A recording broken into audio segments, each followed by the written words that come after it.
Bonjour Johan, en fait, eh bien, je t'accueille aujourd'hui puisqu'on a un ami commun, Imad, qui m'a parlé un petit peu de ce que tu fais. Moi, j'ai suivi ça un petit peu de loin, mais en revanche, j'ai aimé beaucoup l'approche que tu avais sur les contenus que tu présentais, notamment ton parcours, puisque tu es à la fois dans l'e-commerce maintenant, mais c'est pas le monde duquel tu viens au départ. Et j'aime bien cette prise un peu dans la réalité, mais je vais te laisser un peu expliquer d'où tu viens et comment tu es arrivé à l'e-commerce justement. Bonjour Sébastien, merci de me recevoir. Effectivement, mon parcours est assez atypique puisque je suis commerçant à la base et je le reste aujourd'hui. J'ai développé une marque de textile sur une dizaine d'années que j'ai quittée l'année dernière et dont je me suis séparé pour pouvoir justement me lancer pleinement dans le e-commerce. Ça a commencé avec un événement tout simple. C'est qu'au dernier bilan de mon entreprise, je me suis rendu compte que 20% de mon chiffre d'affaires qui venait de mon site internet représentait 50% du bénéfice. Donc à partir de là, je me suis dit qu'il y avait vraiment un gros potentiel sur internet. Et du coup, comme j'en avais un peu marre, que j'avais pas assez de temps pour ma famille, j'ai décidé de revendre mes parts et de me lancer dans l'aventure. Ok. Mais tu avais quoi? Tu avais des boutiques physiques du coup? Tu avais des employés, du stock, tout ça? Alors j'avais la totale, vraiment la totale, c'était vraiment un business en dur. Et donc du coup j'avais une marque de textile avec 1000 clients dans le monde, donc des revendeurs, des distributeurs par pays, des boutiques en propre, des franchisés et des corners de magasins. Et évidemment, ce qui accompagne le tout, c'est beaucoup de stock. Évidemment. Et beaucoup de frais de fonctionnement, du coup, j'imagine, enfin avoir des boutiques, des employés, des stocks, ouais, c'est quelque chose qui est un peu à l'envers. Mais du coup, qu'est-ce que ça t'a apporté, cette vision de commerçant pour devenir e-commerçant, justement? C'est ça qui est vachement intéressant, je trouve, c'est parce qu'on a aujourd'hui beaucoup de gens qui se lancent dans l'e-commerce, dans le dropshipping, il y a plein de solutions techniques qui ont facilité un peu l'arrivée de nouveaux entrants, des petits jeunes qui n'ont pas forcément fait grand-chose avant et on leur a vendu un business model qui était simple, effectivement, mais souvent ça se fait un peu au détriment, je crois, d'une certaine culture du business et de la relation client, ce qui manque un petit peu. Mais on ne peut pas leur en vouloir dans le sens où quand tu n'as pas fait de choses avant, tu ne peux pas l'avoir d'une manière innée. Donc c'est ça qui est intéressant, je trouve, dans ton parcours, c'est d'avoir un peu, sans doute, ce recul aussi sur la relation client. Alors ce que je pense avoir retranscrit en premier, ce que j'ai gardé en premier, c'est la relation client. Pourquoi? Parce que au sein du site internet de la marque que j'avais avant, j'ai pris beaucoup d'expérience, on l'a lancé 4 ans en arrière et qu'on est monté à plus d'1 million d'euros de chiffre d'affaires. Et il y avait une vraie relation client avec un vrai service client d'échange, de retour gratuit. Il y avait vraiment un service client. Et même pour nos revendeurs, on avait un service d'échange, un service client stock qui était vraiment très très poussé. Donc ça, c'est la première chose que j'ai repris. Et effectivement, de façon générale, moi, ce que je dis un peu aux gens qui viennent vers moi, c'est de développer leur intelligence commerciale et de développer leur âme de commerçant. Je prends souvent l'exemple du samedi après-midi quand j'étais dans mes boutiques et je m'amusais, ça me plaisait beaucoup de regarder le parcours client des gens en live au sein de la boutique. Et donc, il y a un sens et c'est exactement la même chose sur les sites internet. Et je me suis beaucoup servi de cette expérience-là pour optimiser le parcours client au sein de mes sites. Et c'est ce qui m'a permis, je pense, d'avoir un peu plus vite de succès que certains. Tu peux développer un peu ce que tu entends par parcours client pour les gens qui sont peut-être pas très au fait en fait de cette notion? Dans un magasin, c'est tout simplement quand la personne rentre, il y a un parcours qui se fait. Par exemple, on sait que quand on rentre dans un magasin, 90% des gens vont à droite. Pourquoi, j'en sais rien, mais c'est comme ça, c'est naturel. Ils vont à droite et ils font le tour du magasin. Donc il y a un cheminement. Et sur un site internet, c'est la même chose, mais de façon différente. Et le principe est le même. Ils vont rentrer par la fiche produit, ils vont aller faire un tour sur la home, et tout ça, il faut que ce soit très fluide, et il faut qu'il n'y ait pas de friction d'achat. C'est comme quand on rentre dans un magasin, si une vendeuse arrive et t'agresse pour te renseigner, et te force à la vente, t'as pas envie, t'as envie de partir. Le site internet, c'est la même chose. Si on te balance une pop-up en plein milieu, pour moi, tout ce qui fait dropshipping, toutes ces applications grossières, je les ai testées, mais je les ai jamais mises, je les ai jamais gardées, parce que pour moi, c'est plus des frictions d'achat, c'est plus des blocages qu'autre chose. Donc c'est ça le parcours client. C'est un peu ce que je défends aussi avec des clients en consulting ou en coaching sur ces opérations-là, c'est de penser un peu aux grandes marques. Quand tu prends les joailliers, quand tu prends les boutiques luxe, un peu Chanel et compagnie, ils s'embêtent pas à avoir des trucs qui ressemblent à des sapins de Noël avec des bumpers de promos, de trucs. C'est Non, il n'y a pas de promo non plus. Mais c'est vrai, quand on y pense bien, ça part de bon sens parfois. C'est pourquoi est-ce que effectivement tu veux utiliser des artifices qui sont plutôt maintenant des repoussoirs qu'autre chose, quoi. Ça me rappelle un peu les débuts d'Internet où tu avais effectivement cet effet un peu sapin de Noël. Ouais, tout à fait. Tout à fait, d'autant plus que pour moi, faire travailler les gens dans l'urgence, faire venir les gens et les accueillir avec de l'urgence, c'est tout ce qu'il ne faut pas faire pour moi. Au contraire, plus le client va être serein, encore une fois, moins il va y avoir de friction d'achat, et plus la vente va être facile, et plus la carte bleue sera facile à sortir. Et ça, c'est une évidence. Donc, quand on met les personnes dans une notion d'urgence, c'est pas forcément, ou alors il faut que ce soit fait vraiment avec beaucoup de subtilité, c'est pas forcément bon pour la vente pour moi.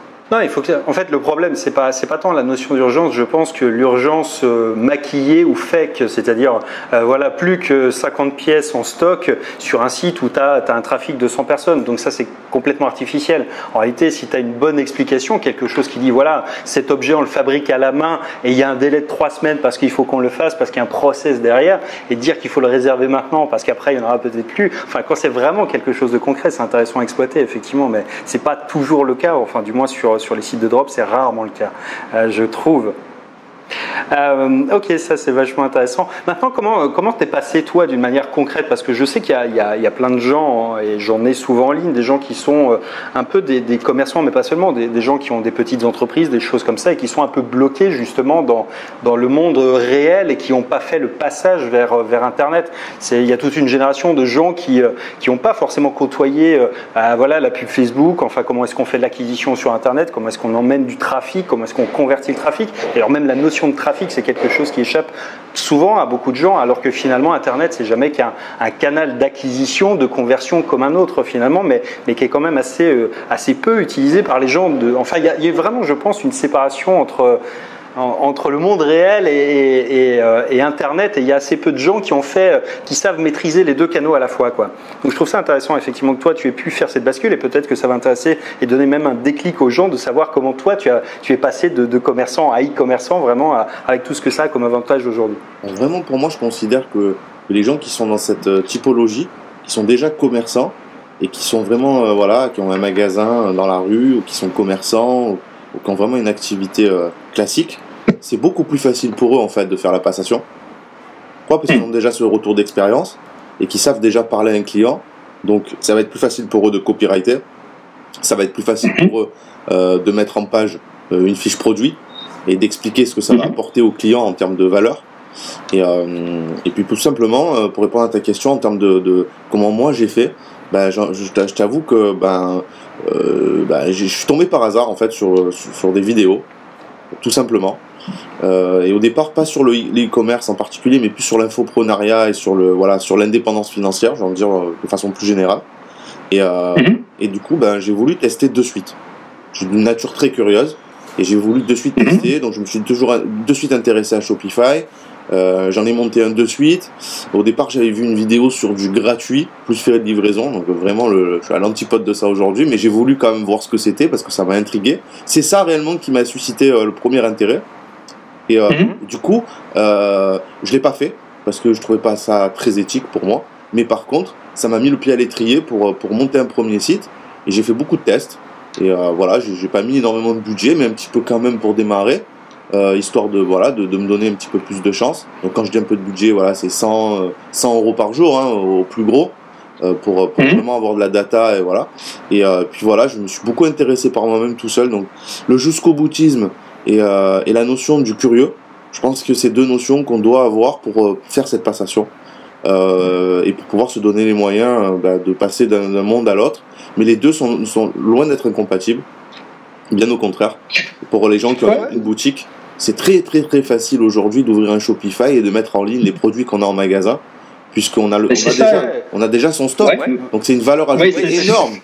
C'est ce que j'allais te dire, ça donne un avantage concurrentiel énorme effectivement face aux gens qui n'ont pas de stock, qui font du dropshipping, et dont le principal inconvénient effectivement c'est les délais de livraison et le fait de ne pas toucher les produits. Alors ça a des avantages, mais ça a aussi quand même des inconvénients, c'est de jamais connaître la qualité de ce que tu envoies, d'avoir assez peu de recul sur le packaging, un peu sur toute cette partie-là. Et c'est vrai que pour des gens qui ont déjà le stock, c'est presque criminel, j'allais dire, de ne pas basculer sur Internet finalement, parce qu'ils ont tout, et effectivement c'est c'est quand ils pensent, c'est pratiquement les mieux placés pour faire du e-commerce aujourd'hui, à mon sens. Ouais. En plus, il y a des stratégies vraiment intéressantes à développer, notamment la stratégie où on peut à la fois mutualiser une pub sur une région bien particulière, donc un endroit précis dans une ville, sur Facebook, et ça marche très très bien, c'est beaucoup plus facile à cibler, et on peut mutualiser cette stratégie avec une stratégie en ligne, où vraiment on va générer du trafic sur un site internet en même temps, et faire connaître les deux de la même façon.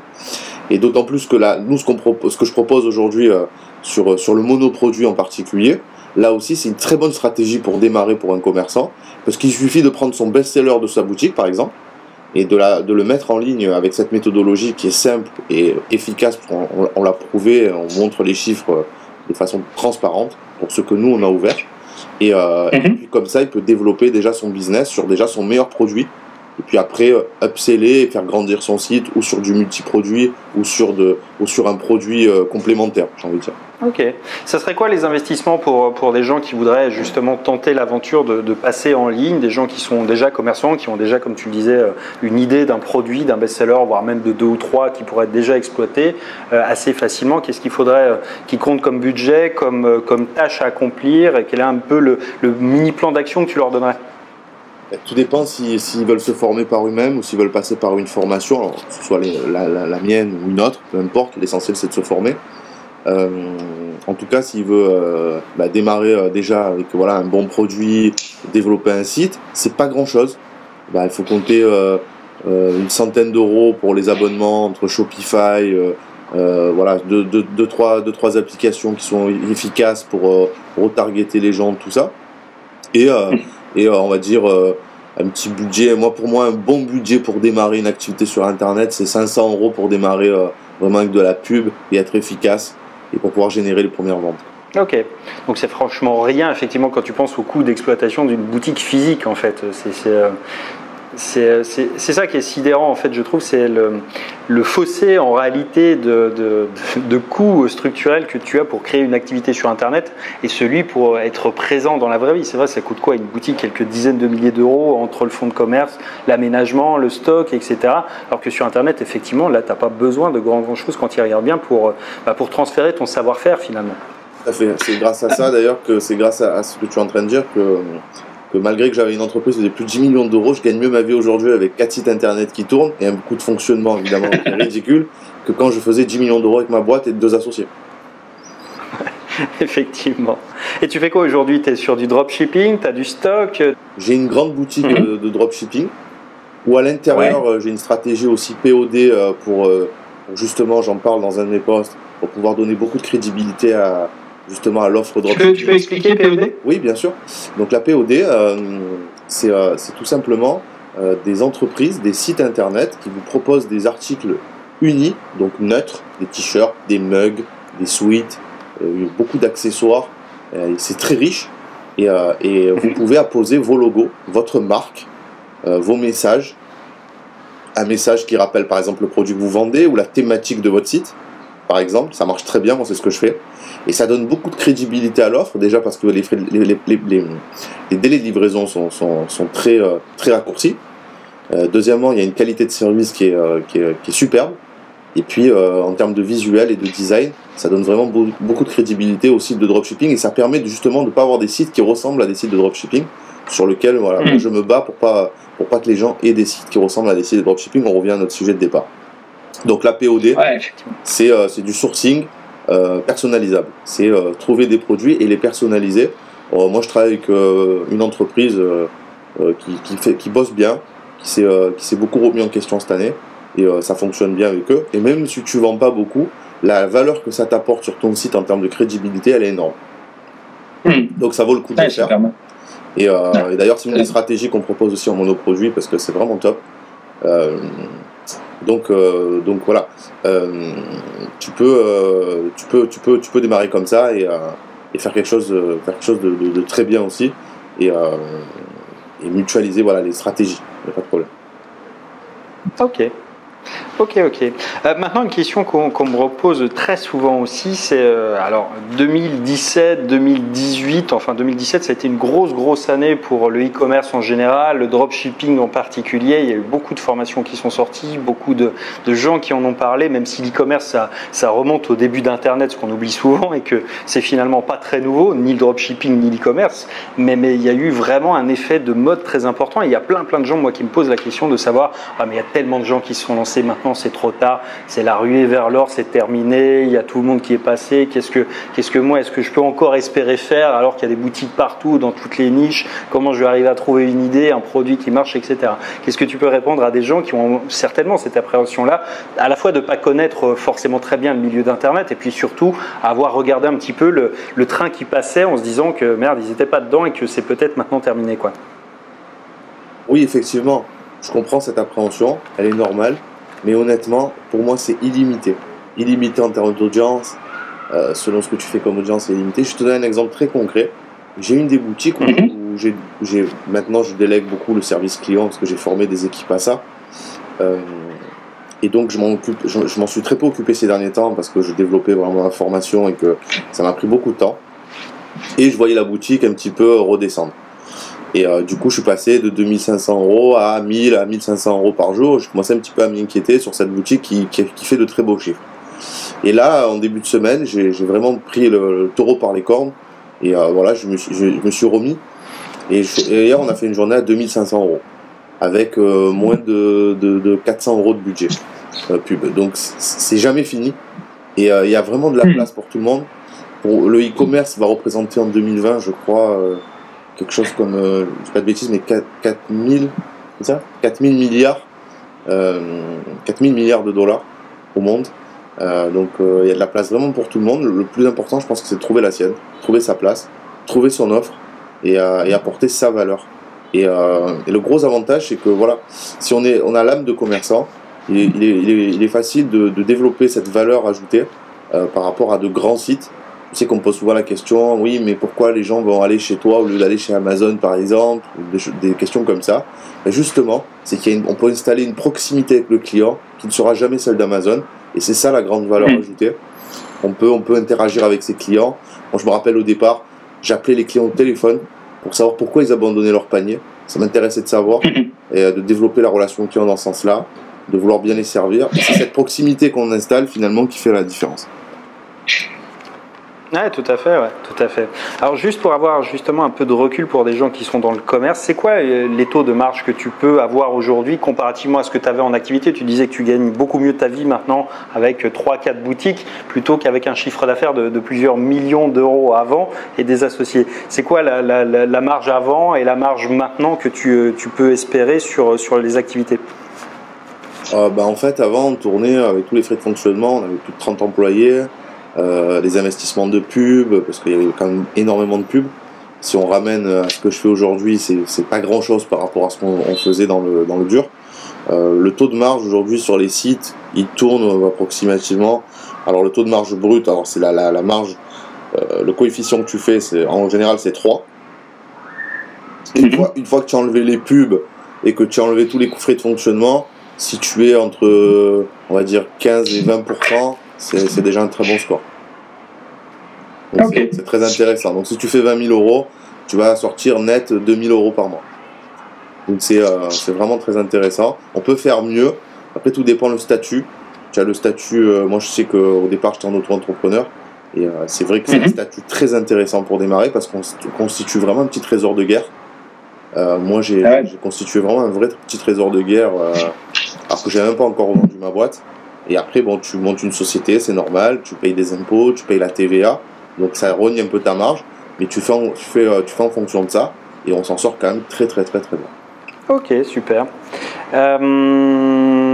Écoute, moi j'ai à peu près terminé sur les grandes questions que j'avais à te poser. Donc encore une fois, je trouvais ça vachement intéressant sur ton parcours, effectivement, sur ton approche également de tourner vers le client. Et c'est vrai qu'aujourd'hui j'aime assez peu le virage qu'a pris l'e-commerce parce qu'effectivement à vendre toujours du business facile, à vendre un peu le truc où suffit de mettre de la pub Facebook et d'attendre que les ventes s'enclenchent. C'est bien, mais on construit pas un business comme ça. En fait, c'est pas quelque chose qui est pérenne.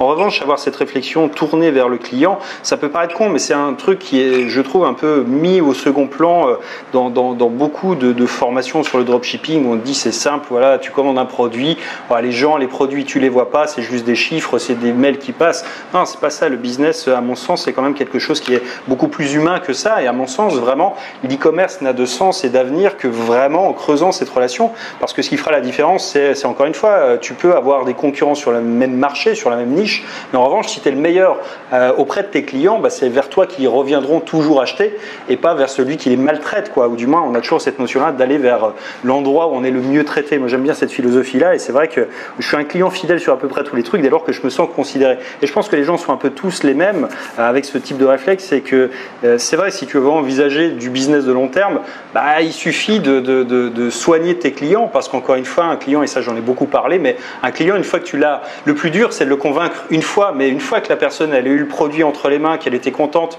qu'elle a vu que ça livrait bien, que le service il était parfait, que les produits étaient de qualité, bah, ils vont revenir commander vers toi beaucoup plus facilement et beaucoup plus facilement d'ailleurs pour toi de vendre à ces personnes-là que d'essayer de convaincre encore toujours de nouveaux clients. Donc c'est vraiment une mécanique que moi j'aime beaucoup, c'est de travailler dans la continuité et puis avec cette vision-là de long terme. C'est vrai que c'est une des grandes appréhensions des gens que je reçois. Par exemple, les délais de livraison en dropshipping, pour prendre cet exemple, si on travaille sur le dropshipping classique, on est en 14-17 jours. Et du coup, c'est une grande appréhension, mais qui est loin d'être insurmontable. Pourquoi? Parce que tout simplement, on peut aisément expliquer au client les choses, lui répondre, lui donner une réponse, et ça marche très très bien. Ça marche très très bien. Pourquoi? Parce qu'on a donné la bonne réponse au client. C'est aussi simple que ça. Et c'est pour ça que j'ai voulu, dans la formation qu'on propose aujourd'hui sur le monoproduit, offrir la formation de dropshipping expert client, qui est vraiment mon expertise client, où tu retrouves tous les tips, la méthodologie pour répondre aux clients, la méthodologie pour automatiser un maximum de choses, pour pouvoir justement te consacrer à la réponse, te consacrer aux choses primordiales pour faire tourner le business et le pérenniser. Et je me voyais pas faire une formation et pas les accompagner sur le côté client après derrière. Il me semble que c'est bien si ça démarre et qu'on commence à faire des ventes avec un monoproduit, qu'on sache quand même un minimum, pour ceux qui démarrent, tu en parlais tout à l'heure, qu'on sache gérer ses clients, savoir répondre, savoir automatiser une séquence de mails, savoir faire ce genre de choses qui permet justement de donner le maximum de qualité aux clients également. Écoute, moi j'ai terminé avec mes questions, donc ce que je ferai c'est que je mettrai les liens vers tes contenus. Moi j'ai appris des choses intéressantes, notamment effectivement sur ta séquence pour automatiser, enfin c'est pas que je l'ai découvert, mais j'aime bien la manière avec laquelle tu l'as expliqué, et puis différents contenus que tu as pu aborder également. J'aime bien la philosophie, et puis j'aime bien le parcours. Je trouve que c'est franchement quelque chose qui devrait inspirer beaucoup de commerçants aujourd'hui. Je sais qu'il y a plein de gens qui tirent un peu la langue parce que c'est difficile, parce qu'il y a des charges, parce qu'il y a les centres-villes qui se désertifient, parce que c'est devenu compliqué de se battre contre Amazon, etc. Et je trouve qu'effectivement, il y a une énorme opportunité aujourd'hui pour des gens qui sont déjà dans le métier, finalement, d'avoir une bascule qui est finalement la plus simple. Enfin, aujourd'hui, c'est quand tu vois qui se lance dans le dropshipping, c'est quand même nettement plus simple pour quelqu'un qui est déjà dans le métier du commerce de devenir e-commerçant, à mon sens. Donc, je pense que ça devrait pouvoir aider quand même pas mal de gens et de profiter de ton expertise dans la matière. Il ne faut pas hésiter, il faut que les commerçants se lancent, il faut qu'ils se forment et qu'ils se lancent. Aujourd'hui, c'est obligatoire pour un commerçant. Il n'y a pas d'autre issue s'il veut pérenniser son business dans l'avenir. Ah, je suis assez d'accord. Je pense que c'est même une question de survie finalement quand on l'envisage, sans vouloir être alarmiste, mais c'est vrai quand on regarde le volume de ventes qui se transpose vers Internet, de la vie réelle vers Internet, en réalité, c'est le chemin, effectivement, il est un peu tracé, quoi. Donc ça va être de plus en plus compliqué à terme de faire sans Internet. C'est déjà un petit peu compliqué, mais ça va être encore plus à l'avenir. Et je pense que c'est indispensable au moins de se pencher un petit peu dessus, de regarder et de se documenter sur ce que tu peux effectivement envisager de faire. C'est très important de s'adapter à son époque. Et je pense réellement que c'est primordial aujourd'hui pour les commerçants de prendre ce virage et de se mettre en mode 2.0. Et d'aller de l'avant avec les outils d'aujourd'hui. On ne peut pas rester derrière sa caisse vita aeternam. C'est bien, mais ça ne suffit plus aujourd'hui. Il faut s'ouvrir aux autres, il faut s'ouvrir au monde. Le monde est ouvert. Internet sert à ça. Et du coup, il n'y a pas de raison de s'en priver. À moindre coût en plus, il n'y a vraiment pas de raison de s'en priver. Moi, je pense qu'en réalité, c'est d'une manière plus synthétique, quel que soit le business dans lequel on opère aujourd'hui, il faut être là où seront ses clients. Et c'est vrai que les clients aujourd'hui sont sur Internet, donc de ne pas y être, c'est une erreur profonde, quoi. C'est juste un simple constat, quoi. C'est pareil pour des restaurateurs aujourd'hui qui n'ont pas forcément de page Facebook, qui négligent les réseaux sociaux, leur réputation en ligne. Les clients, ils sont dessus. Aujourd'hui, on cherche tous sur Internet d'abord, avant de chercher. Il y a 20 ans, moi, je cherchais dans un annuaire papier quand je cherchais un comptable. Mais aujourd'hui, les gens, ils n'utilisent plus du tout ça. Ils n'ont plus la même utilisation des outils, plus les mêmes réflexes. Et aujourd'hui, c'est important d'être là où les gens sont. Et s'ils sont sur Facebook, il faut être sur Facebook. S'ils sont sur Instagram, il faut être sur Instagram. Il faut voilà, s'adapter, effectivement. Et je pense que c'est vraiment la clé pour survivre. Écoute, je te laisse le mot de la fin. En attendant, j'étais ravi de partager ce petit moment avec toi. J'espère que ça apportera plein de valeur aux gens. Et puis encore une fois, il y aura tous les liens pour te retrouver sur Internet. Merci à toi et merci à tous pour votre écoute. Et je vous encourage encore une fois à vous former, peu importe où, mais formez-vous et développez votre business et soyez sérieux avec vos clients et donnez la bonne réponse. Merci Johan, à très bientôt.